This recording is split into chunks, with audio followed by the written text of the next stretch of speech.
Welcome, and thanks again for watching. This is part 2 of the topic we started last week, which is how to flourish in a multicultural environment.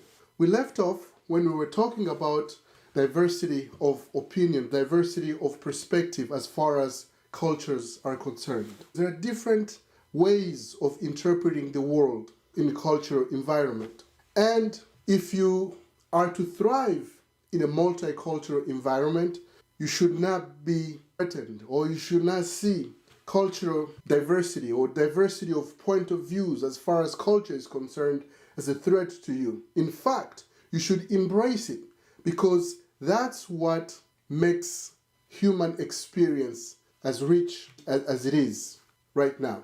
The issue that we're encountering in the world, in some parts of the world, is that diversity of perspectives is not well received. Some people see it as a threat, and this happens when power is involved. When one culture sees itself as superior or has power over the other cultures, and it wants to dominate the other cultures. And when other cultures try to emerge, that emergence is seen as a threat. And as a result, there is an attempt to eliminate or to make the other culture less relevant. And that's an issue when it comes to a multicultural environment. So, as I promised last week, I am going to share with you 3 elements, 3 keys that are going to help you unlock the doors of a multicultural environment. Point number 1 is that in order to flourish in a multicultural environment, you need to understand that culture is real and it is a driving force in human behavior. Once you understand that, you'll invest time to understand other cultures. You will learn about different codes that make up the different cultures that you come across. You'll learn how they greet each other, you'll learn how they dress, and that will help you work well or live well with people from those cultures. Now, when learning about other cultures, you need to be careful when applying the things you learned or the information you found out. Because sometimes we tend to generalize and think that everybody is the same just because they come from the same culture, just because they come from the same country. We make those assumptions. But I'll have to tell you that in each society, there are 3 different categories of people. There are certain people who they strong believers in everything their society has to offer. If there is a festival, they have to be in that festival. If the society decides to eat a certain food, they have to eat that food. No questioning, nothing. They just go with everything that their society does. There is a second category, and this is the category of people who disagree with certain aspects of their society. They question, why are things done in this way? Why do people behave in this way? Why do we eat? Why do we dress this way? However, even when people have these kind of questions, they still are influenced by their culture, the way they think, the way they act. There may be some differences here and there, but in general, they're still the result, they're still the fruit of their own culture. But when dealing with them, we cannot deal with them the same way we deal with those firm believers of their own cultures. So there will be some differences. For example, I call the tradition of paying a dowry when getting married. In my culture, in the African culture, when getting married, the future husband needs to pay a dowry to the family of the future bride. I find that practice a little oppressive. Why? Because this is a new family. These are people who are starting out their family. They have pretty much nothing. And then, rather than helping them start strong, we take even the little that they had and we give it to the bride's family. Why?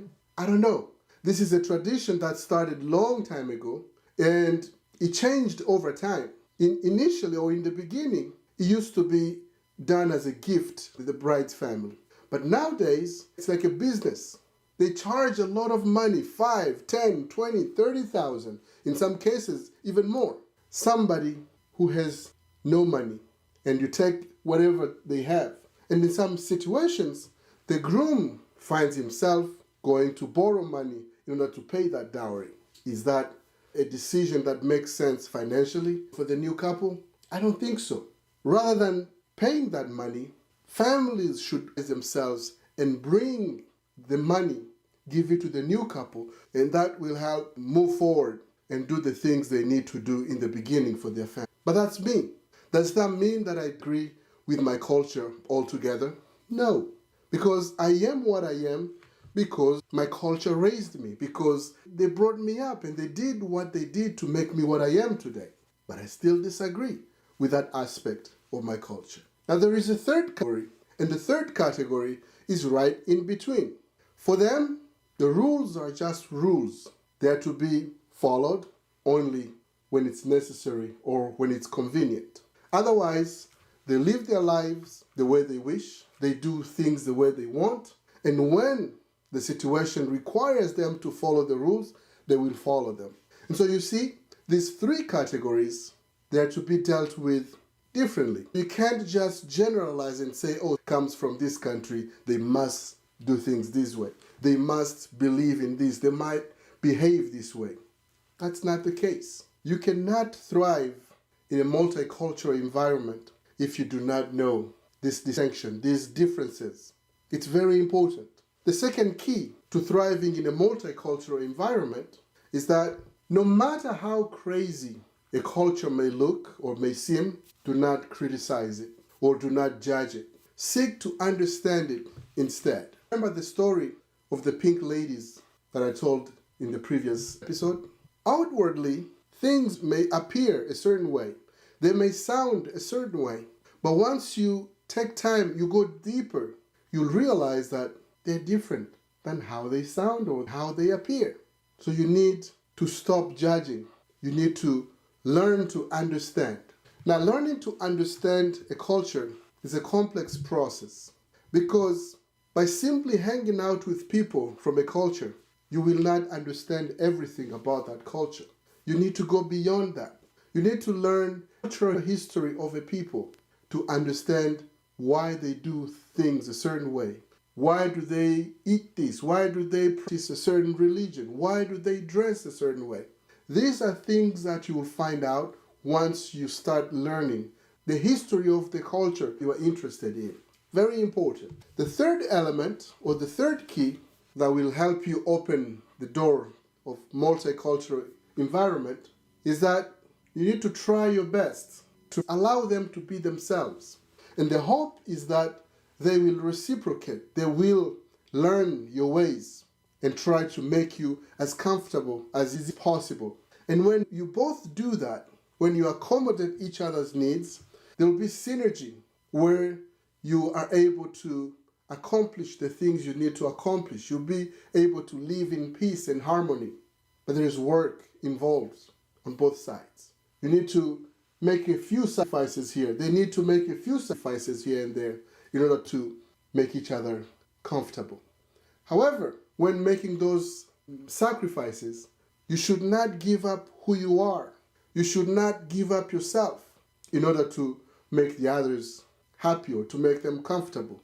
You also need to remember that you have your needs. So make the necessary adjustments just so you can both operate comfortably without losing yourself and without them losing themselves. That's the key. Now, I'm going to close by inviting you to imagine. Imagine that you're going back to the grocery store, and this time you're going to buy apples as well.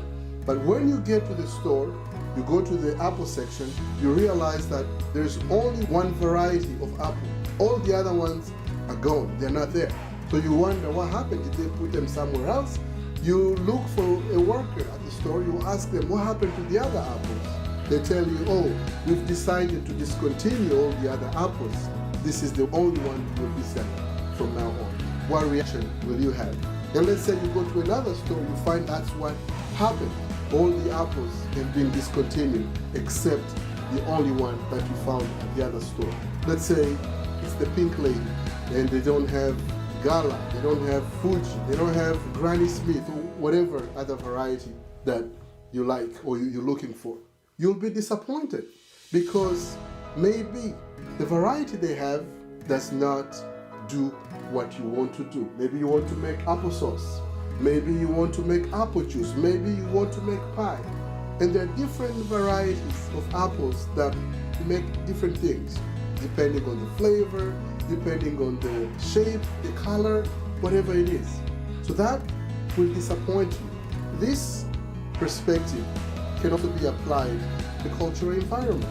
Imagine that in the company where you work, they discourage people to think or to be themselves. You have to think a certain way. You have to behave a certain way. You have to act this way when you are in this company. Imagine what that will do to the morale in the company. Imagine what that will do in the creativity, in the innovative aspect of your company.